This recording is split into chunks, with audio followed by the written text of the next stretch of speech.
Well, welcome to Sunday School on the Go from the First Baptist Church in Tallahassee. I'm Jim Glass, one of the teachers in the Pairs and Spares class, and it's my privilege to lead you through a brief study of the history of Israel found in the Old Testament books of 1st and 2nd Kings. On this third Sunday in July, we move forward in time, past the reign of Asa, the third king of the southern kingdom of Judah, who did that which was right in the eyes of the Lord, to the time of his son Jehoshaphat, who also did what was right in the eyes of the Lord. Our lesson today, though, isn't about the southern kingdom of Judah, but of events in the northern kingdom of Israel that involved one of the greatest prophets in the history of Israel. In our focal text for today, found in 1 Kings chapter 18, verses 25 through 39, Ahab is the current king in Israel, having come to the throne after the death of his father Omri around the year 873 BC.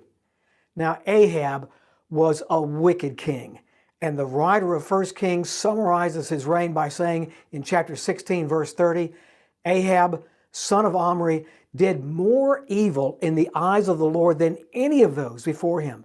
He not only considered it trivial to commit the sins of Jeroboam, son of Nebat, but he also married Jezebel, daughter of Ethbaal, king of the Sidonians, and began to serve Baal and worship him. He set up an altar for Baal in the temple of Baal that he built in Samaria. Ahab also made an Ashra pole and did more to provoke the Lord, the God of Israel, to anger than did all the kings of Israel before him. Well, in order to warn Ahab of the consequences of his wickedness and depravity, and to turn the people of Israel back to him, the Lord sent a prophet by the name of Elijah to the northern kingdom. Now we're introduced to Elijah in chapter 17, where we find the barest of details about him.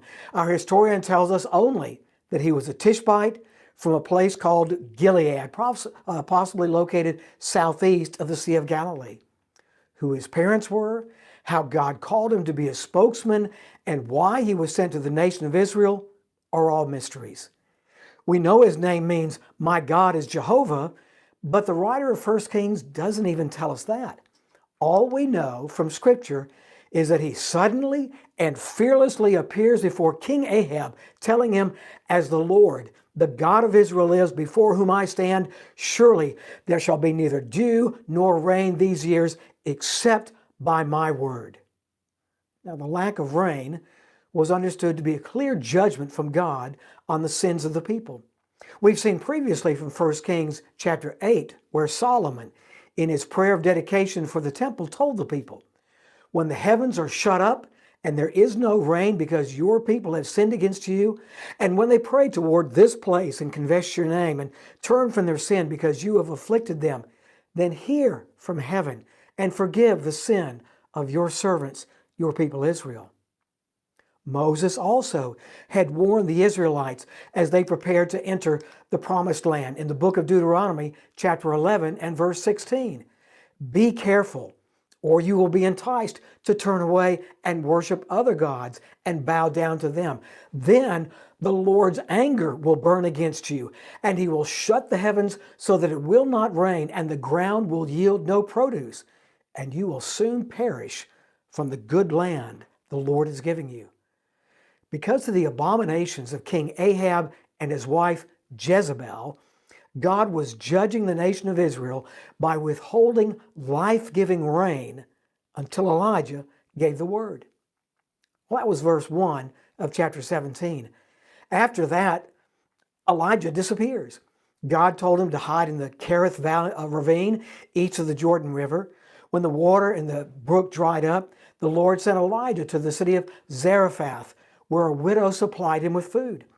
Now, the remarkable stories of her provision of food and God's miraculous supply through the drought, as well as Elijah's resuscitation of her son, are found in the remainder of chapter 17. As chapter 18 opens, the drought has continued for 3 years. No rain, no dew for 3 years. The people were desperate for food as the drought and the resulting famine continued. At this point, as we read in the first verse, the word of the Lord came to Elijah in the 3rd year, saying, "Go, Show yourself to Ahab, and I will send rain on the face of the earth." So Elijah went to show himself to Ahab. Now, this was certainly an incredibly bold thing to do, and truly one that required great faith from Elijah. After all, it hadn't rained in all of Israel since he had waltzed into the king's palace to tell Ahab there would be no more rain until he said so. Well, naturally, Ahab blamed Elijah for the suffering of the people. In verse 17, we read, "When Ahab saw Elijah, Ahab said to him, 'Is this you, you troubler of Israel?'" Ahab regarded Elijah to be the cause of the devastating famine. We can only imagine the magnitude of the king's wrath as he confronted this lone prophet who had frustrated his policy, defied his power, and ruined his reign with such an overwhelming disaster. But Elijah was hardly to blame for the curse that had come upon the people. He told the king, "I have not troubled Israel, but you and your father's house have, because you have forsaken the commandments of the Lord, and you have followed the Baals." Elijah never uses a lot of words to pass on the word of God. But when he speaks, his words communicate volumes. So rather than list all Ahab's sins and wickedness, he simply offers a challenge. Verse 19, "Now then, send and gather to me all Israel at Mount Carmel, together with 450 prophets of Baal and the 400 prophets of Ashra who eat at Jezebel's table." Elijah had accused Ahab and his father's house of forsaking the Lord and following the Baals. He uses the plural of the name of the god, either because he's referring to the various names and forms Baal was known by, or, more likely, the numerous images and statues that had been erected to Baal throughout Israel. Prior to Ahab's reign, we don't read of anyone worshiping Baal or of building places of worship or images of him. Ahab, well, actually his wife Jezebel, had brought the worship of Baal to Israel to such a degree that there were 450 prophets of Baal that Elijah says are to meet him on Mount Carmel. Now, Jezebel, you may recall, was the daughter of Eth-Baal, the king of the Sidonians. Eth-Baal's name means toward or with Baal. In other words, he could have worn a t-shirt that said, "I'm with Baal." His name and his life were wrapped up and defined by this false god, Baal. As the sun god, Baal gave light and warmth to his worshippers, but his intense heat in the summer destroyed the vegetation he himself had allowed to grow. As a result, worshippers would sacrifice human victims to him in order to encourage him to change his mind and bring relief from the heat. The sacrifice that was burned alive was usually the firstborn of the person making the sacrifice. Ordinary offerings made to Baal usually consisted of incense and burnt animal sacrifices. At times, as we'll see shortly, the priests worked themselves into a state of ecstasy and, dancing around perhaps like the whirling dervishes of the Sufi sect of modern Islam, slashed themselves with knives in order to gain their god's attention. The other god mentioned here is Ashra, and 400 of her prophets sat at Jezebel's table. Ashra was the goddess of fertility, and the various images erected to honor her represented that theme, well, in the most graphic manner. As one Bible dictionary notes, its symbol was the stem of a tree deprived of its boughs and rudely shaped into an image and planted in the ground. Because of their association with carved trees, the places of Asherah worship were commonly called groves, and the Hebrew word Asherah and its plural form Asherim could refer either to the goddess or to a grove of trees. According to Canaanite myth, this mother goddess created as many as 70 other gods in the Canaanite pantheon, including the god Baal. The worship of both Baal and Ashtoreth was introduced and encouraged by King Ahab in open defiance to God's instructions for his chosen people. So Elijah offers Ahab the opportunity for the king to prove to his people that Baal and Ashtoreth really are greater than Jehovah God. Actually, Elijah commands Ahab to send and gather all Israel to me at Mount Carmel, and the 450 prophets of Baal and the 400 prophets of Ashra who eat at Jezebel's table. This boldness, the audaciousness, and the total absence of any fear of what the king could do to him may have completely rattled Ahab, because he offered no reply, made no attempt to arrest Elijah, and didn't even bring up the matter of the drought. He simply did what Elijah told him to do. Mount Carmel was appropriately chosen as the site for this great contest. One 19th century commentator provides the following notes. No one who has seen the locality can have any doubts as to which part of the mountain was the scene of the sacrifice, or can fail to be struck with the singular fitness of the place to be the theater of this thrilling history. Carmel is rather a ridge than a mountain, some 12 miles in length. Its western extremity is a bold headland, some 600 feet in height, which dips almost directly into the waters of the Mediterranean. Its highest point, 1,720 feet above the sea level, is about 4 miles from its eastern extremity. It's at this point, there can be no question, we are to place the scene of the burnt sacrifice. It's a sort of natural platform, well calculated to afford a view of the proceedings, or at least of the descent of the holy fire, to spectators of all Israel. The flame would have probably been seen by Jezebel in her palace at Jezreel. From this height, there would be a clear view of the Mediterranean Sea and the first sign of rain. There's a spring of water close at hand, less than 100 yards distant, which is said to flow even in the driest seasons, which would supply the water Elijah would use. Carmel, the name means the garden of God, was long considered sacred and used as a place of religious worship, both to Jehovah and to Baal. As it is now and probably was in Elijah's day, oak, pine, olive, and laurel trees are plentiful and would have provided plenty of firewood for the sacrificial fires.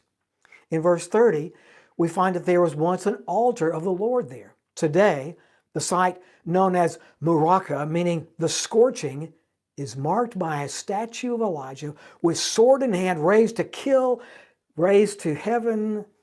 Gosh, I'm sorry, Michael. Let me go back to the beginning of that paragraph. Carmel, the name means the garden of God, was long considered sacred and used as a place of religious worship, both to Jehovah and to Baal. As it is now and probably was in Elijah's day, oak, pine, olive, and laurel trees are plentiful and would have provided plenty of firewood for the sacrificial fires.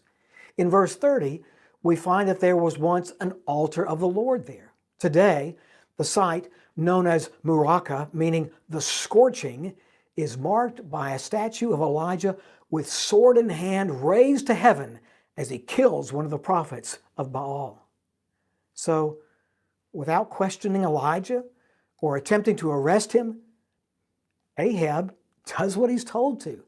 And all the 450 prophets of Baal show up for this great contest.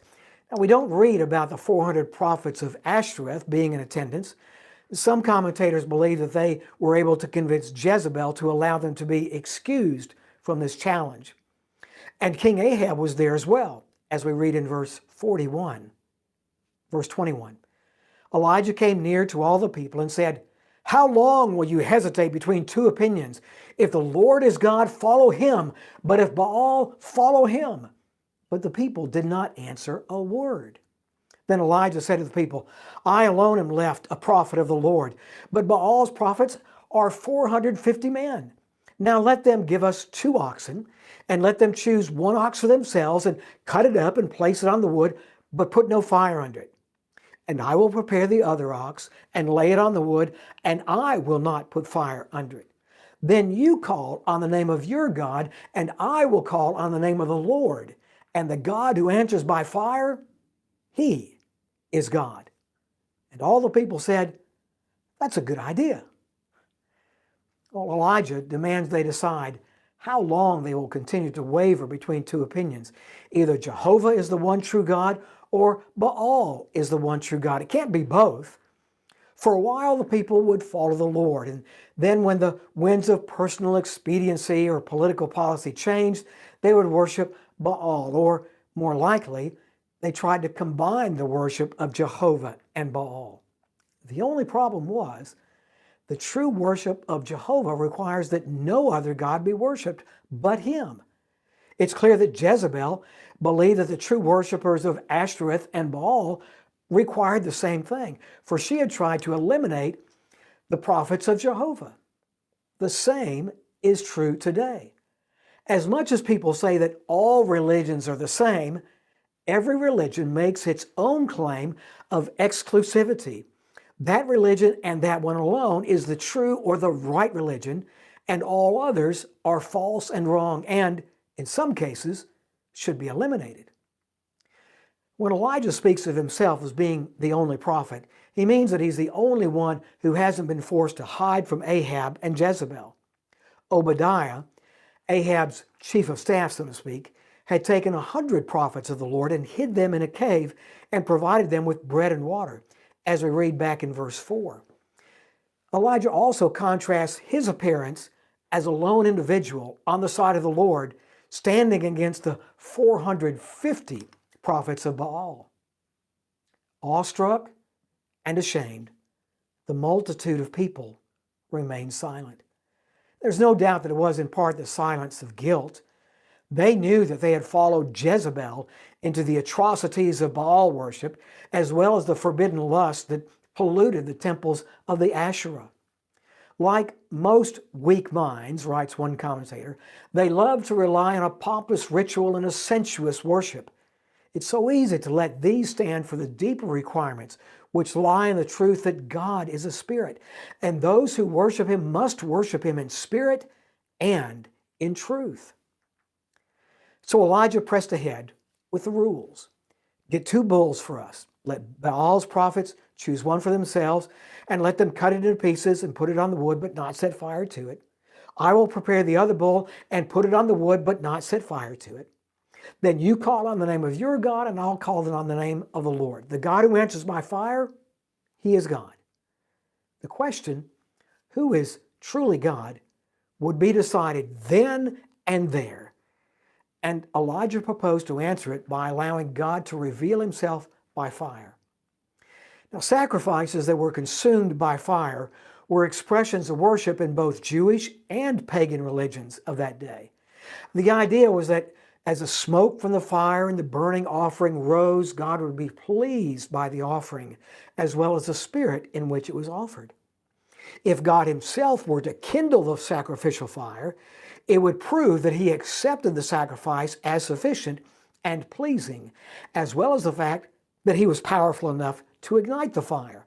The God who set fire to the offering without any help from the worshipers would thereby prove to them all that he was God. Now, it probably seemed to Ahab and the prophets of Baal that this would have been an easy task. After all, Baal was the sun god, and what could be easier for the sun god than to burn up an offering?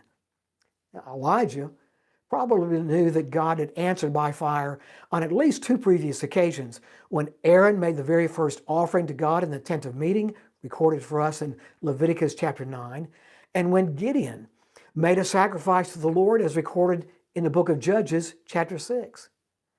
And all the people, not only the 450 prophets of Baal, but all the spectators who had come to see which God would win, thought all this was a great idea. It would really prove to everyone who is God once and for all. Because Elijah was the only representative of Jehovah, he gave the priests of Baal the first opportunity. Verse 25. So Elijah said to the prophets of Baal, choose one ox for yourselves and prepare it first, for you are many, and call on the name of your God, but put no fire under it. Alexander McLaren writes, it's strange that one of the parties to the test has the power to determine its conditions, especially as Elijah's prophetic authority was one of the things in dispute. but it is a sign of the magnetic power which one bold man with absolute confidence in his own convictions exercises over others. The Baal prophets are given every advantage in priority of action. Error, he says, is best unmasked by being allowed free opportunity to do its very best. For the more favorable the circumstances of trial, the more signal the defeat. The prophets of Baal went straight to work. Verse 26. They took the ox which was given them, and they prepared it, and called on the name of Baal from morning until noon, saying, O Baal, answer us.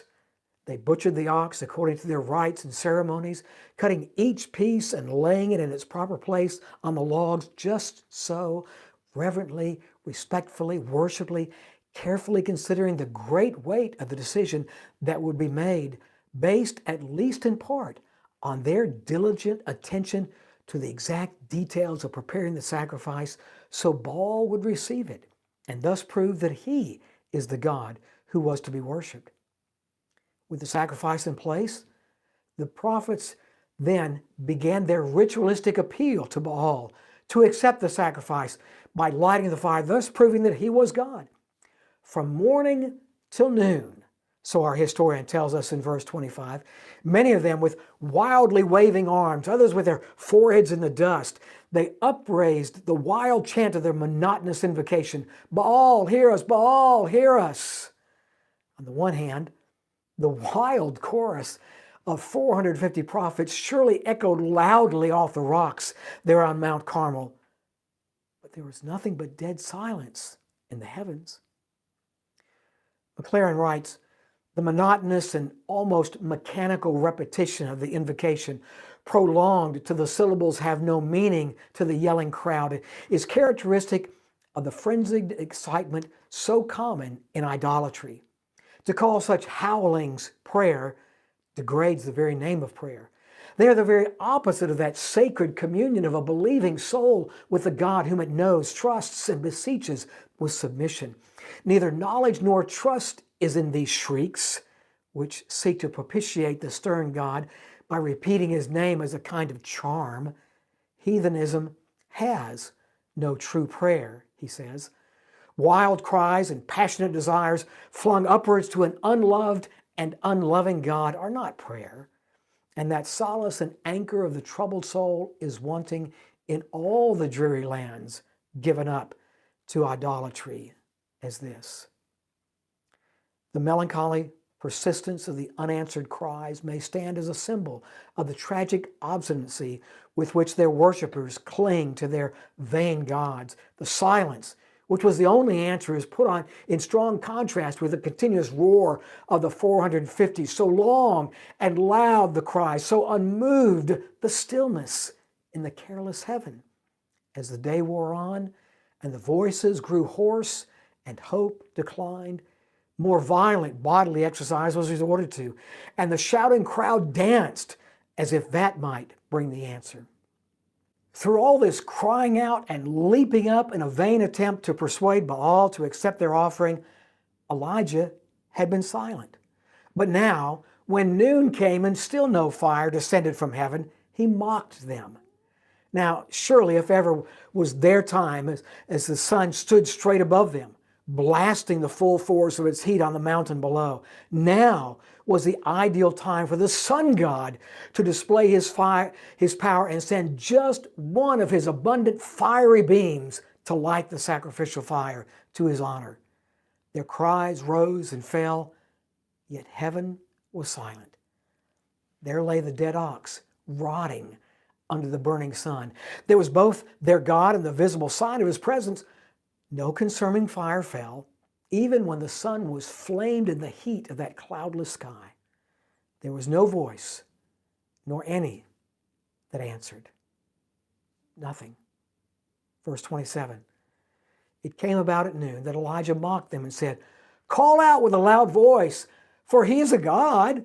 Either he's occupied or gone aside or is on the journey, or perhaps he's asleep and needs to be awakened. Maybe," Elijah said, "he's in deep meditation so that he doesn't notice your frantic pleas. Maybe he's too busy talking to someone else. Leave a message and he'll get right back with you." Maybe he's away from his office or on a journey somewhere. Maybe he's asleep and needs to be awakened. And maybe, he added with even greater sarcasm and a taunt that sounds rather coarse to our ears, maybe he has gone aside, meaning maybe he had to be excused to relieve himself. Whatever you're doing, Elijah said, doesn't seem to be working. The taunting seems to have increased their zeal, verse 28. So they cried with a loud voice and cut themselves according to their custom with swords and lances until the blood gushed out on them. As the possibility of failure increased, they cried out even louder. When that didn't have the desired effect, they brought out swords and spears and cut themselves and each other. As the blood spurted out from the wounds they intended to be a likeness of the sacrificial offering that lay on the fire pit, they apparently expected that Baal would be pleased with the shedding of human blood to further accentuate their sincerity. One commentator imagines that their vestments and their naked bodies were besmeared with gore as they whirled round and round with shriller and more frenzied screams, but they raved in vain. McLaren describes it like this. The prophets answered Elijah by savagely gashing their half-naked bodies with knives and spears, a ready way to make blood come, but not to bring fire. The frenzy became wilder as the day declined, and at last, covered with blood, hoarse with shouting, panting with their gymnastics, they prophesied, having wrought themselves into a state of excitement in which incoherent rhapsodies burst from their lips. What a scene to call worship. And all the while, there is no voice, no answer, no care for them in the pitiless sky. The very genius of idolatry is set before us in that tumultuous crowd on Carmel. There would have been no doubt in anyone's mind that they were sincere. But sincerity doesn't create reality. Sincerity can't make something true that isn't true and can't be true. So it was on Mount Carmel. So it is today in the hearts of those who claim to be sincere, but who are sincerely wrong. In verse 29, we read that when midday was past, they raved until the time of the offering of the evening sacrifice. But there was no voice, no one answered, and no one paid attention. No voice, no one answered, and no one paid attention. With the loss of blood came an ecstasy of fervor and enthusiasm as they ranted and raged, shouting out in unintelligible phrases that they could well have believed came from divine inspiration and was one of the ways they proclaimed their prophetic utterances. What a miserable, pathetic commentary on the aggressive, determined efforts of the prophets of Baal to entice a God who didn't exist to make himself known. Finally, after nearly a full day of exhausting spiritual exertion on the part of the prophets of Baal, a voice of reason rings out over the clamor of the crowd of prophets. Elijah had given them all the time he could. Since the day was quickly passing, it was his turn, and he needed time to prepare his sacrifice. Verse 30. Then Elijah said to all the people, "Come near to me." So all the people came near to him, and he repaired the altar of the Lord, which had been torn down. Elijah took 12 stones according to the number of the tribes of the sons of Jacob, to whom the word of the Lord had come, saying, "Israel shall be your name." So with the stones he built an altar in the name of the Lord, and he made a trench around the altar large enough to hold 2 measures of seed. Then he arranged the wood and cut the ox in pieces and laid it on the wood. And he said, "Fill 4 pitchers with water and pour it on the burnt offering and on the wood." And he said, "Do it a second time." And they did it a second time. And he said, "Do it a third time." And they did it a third time. The water flowed around the altar, and he also filled the trench with water. In striking contrast to the 450 frantic sun worshipers, Elijah proceeded alone in the calmest and most deliberate way. Mount Carmel was the site of one of the so-called high places where worshipers of Jehovah God gathered to offer sacrifices in the wilderness before the temple was built in Jerusalem, thus becoming the single place of worship in all Israel. The place had apparently fallen into disuse, but now Elijah restores the altar and prepares it for a sacrifice, perhaps in a symbolic declaration that the worship of the one true God is being restored as well. Not only is worship to be restored, but the broken covenant is also to be restored. He took 12 stones, one for each of the 12 tribes of Israel, and built an altar.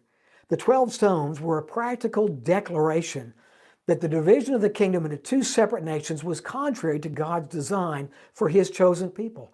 All 12 tribes were to be the one people of God and worship the same God at the same altar, since they were all descendants of the same Abraham, the father of all the faithful. Although the 10 northern tribes considered themselves to be the nation of Israel, the name Israel was intended to be the name of the single nation made up of all 12 tribes, since it was the name given to Jacob, from whom all 12 tribes came. Next, we read that he made a trench around the altar, large enough to hold 2 measures of seed, a measure being about 7 quarts or so. Then he put the wood in order and cut the bull in pieces and laid it on the wood. He diligently followed all the directions for preparing a sacrifice outlined in the law of Moses, found in the 1st chapter of the book of Leviticus. And he told the people, "Fill 4 jars with water and pour it on the burnt offering and on the wood." These jars were typical water pitchers used to transport water of those days. Drowning the butchered ox, the wood, and the surrounding area in water would immediately erase any possibility that Elijah was acting fraudulently, as well as enhance the amazement of the miracle to come. Now, history abounds with stories of so-called miracle workers who used various types of trickery to fool their followers. Some of the earliest Christian writers said that the idolatrous priests of earlier times would make it a practice to set fire to the sacrifice from a hollow place concealed beneath the altar. One particular tradition said that the prophets of Baal had hidden a man under the altar for that purpose, but he died from suffocation. In this case, there would be no tricks, no hidden chambers, no smoke or mirrors with Elijah's sacrifice. Elijah would see to it that Jehovah God would overcome any and every obstacle to his self-revelation without the use of deception of any kind. To underscore his refusal to deceive the people, Elijah told them to pour 4 pitchers of water on the altar, not once, not twice, but 3 times. A total of 12 pitchers of water may have been intended as a reference to the 12 tribes, or the completeness of the preparation of the offering. So total was the drenching of the sacrifice, the wood, and the altar that, verse 35, the water ran around the altar and filled the trench also with water. By the time all the preparations had been completed, it was the time of the offering of the evening sacrifice at the temple in Jerusalem, about 3 o'clock in the afternoon. Then, calmly and confidently, Elijah prayed, as we read in verse 36, "O Lord, God of Abraham, Isaac, and Israel, let it be known this day that you are God in Israel, and that I'm your servant, and that I've done all these things at your word. Answer me, O Lord, answer me, that this people may know that you, O Lord, are God, and that you have turned their hearts back." Elijah calmly raised his eyes to heaven and humbly appealed to the God of Abraham, Isaac, and Israel. There's no frantic wailing or feverish dancing or fearsome bloodletting. This solemn address would have had the power to carry the minds of the people back to the burning bush of Mount Horeb, where God met Moses, introduced himself as the God of Abraham, Isaac, and Jacob, and commissioned him to return to Egypt to lead the Israelites out of their bondage, just as Elijah desired to see the people of Israel released from their bondage to idolatry. It would have drawn them back to recall the covenant God had made with them in the wilderness after their deliverance from Egypt, and let them know that God was inviting them to renew that covenant by declaring publicly and profoundly that He is God. This most significant reference to the fathers of their faith, Abraham, Isaac, and Jacob, or Israel, was surely intended to stir their faith and prepare them for the answer that God was about to send. Not only did Elijah pray that everyone present would know that the Lord is God, he asked that they would know that it was this sovereign God, who is God alone, who is turning their hearts back to him. In fact, he speaks as if their hearts had already been turned back to the Lord. This last request reveals both Elijah's consciousness of the power of God about to be displayed, as well as the recognition of his place as God's prophet and his setting aside of any personal gain to see the restoration of Israel to the true worship of the Lord. McLaren adds here, the whole brief prayer, in its calm confidence, its adoring recognition of the name and past dealings of Jehovah as the ground of trust, its throbbing of earnest desire for the manifestation of his character before people, its consciousness of personal relation to God, which humbles rather than puffs up, its beseeching for an answer, and its closing petition, which continues round again to the first, that men may know God and fasten their hearts on him. This whole prayer may well stand as a pattern of prayer for us. And his brief prayer of faith accomplishes, in the blink of an eye, what all the long day of crying out on the part of the prophets of Baal had not been able to accomplish. As soon as the last word left the mouth of God's prophet, and an obvious and immediate response to his prayer, verse 38, then the fire of the Lord fell and consumed the burnt offering and the wood and the stones and the dust and licked up the water that was in the trench. Not lightning from a storm cloud, but a supernatural light and heat flashed from God himself, just as they had when the first sacrifice was consumed at the tent of meeting, or when David made his offering at the threshing floor of Araunah the Jebusite, or any of the other times when God responded by fire. For the writer of the letter to the Hebrews tells us in chapter 12, verse 29, our God is a consuming fire. In a flash, the burnt offering and the wood and the stones and the dust and the water that was in the trench were all incinerated. God showed up and proved beyond the shadow of any doubt that he alone is God. He had answered by fire, and such a fire that removed any questions about who really was God. And we know that because in the same moment that the miraculous fire totally vaporized meat, wood, stone, dust, and water, verse 39, when all the people saw it, they fell on their faces and said, the Lord, he is God. The Lord, he is God. And so it was settled. The people no longer hesitated between two opinions. They seized those prophets of the false God who had shown himself not to be a God at all, but only the empty longings of sinful hearts to avoid God's call to repentance and submission and personal holiness. And Elijah had all the prophets of Baal killed in the brook Kishon, not out of revenge, but in accordance with the law of Moses found in the book of Deuteronomy, chapter 17. Elijah then called Ahab back to Mount Carmel to witness the blessed coming of rain at the end of the 3 years drought. God still had more to do to demonstrate that he alone was God. The little cloud that arose from the sea soon turned into a great rain, and the heaven was black with clouds and wind. The curse was over. God had proven time and time again that he alone is God. The people had returned to him. Well, at least for a little while. Jezebel unwisely continued to reign as queen, and in just a few years, Ahab would die, and his son Ahaziah would return Israel to the worship of Baal. Now, as then, God desires and deserves our complete allegiance and faithfulness, not wavering, not hesitating between two opinions about who is God, the Lord, or some other thing or person or idea that people place more confidence and trust in than God. Failing to place our faith completely in him and resting in him only leads to confusion and chaos in life. As James tells us in the first chapter of his letter, he who doubts is like a wave of the sea, blown and tossed by the wind. that man should not think he will receive anything from the Lord. He's a double-minded man, unstable in all he does.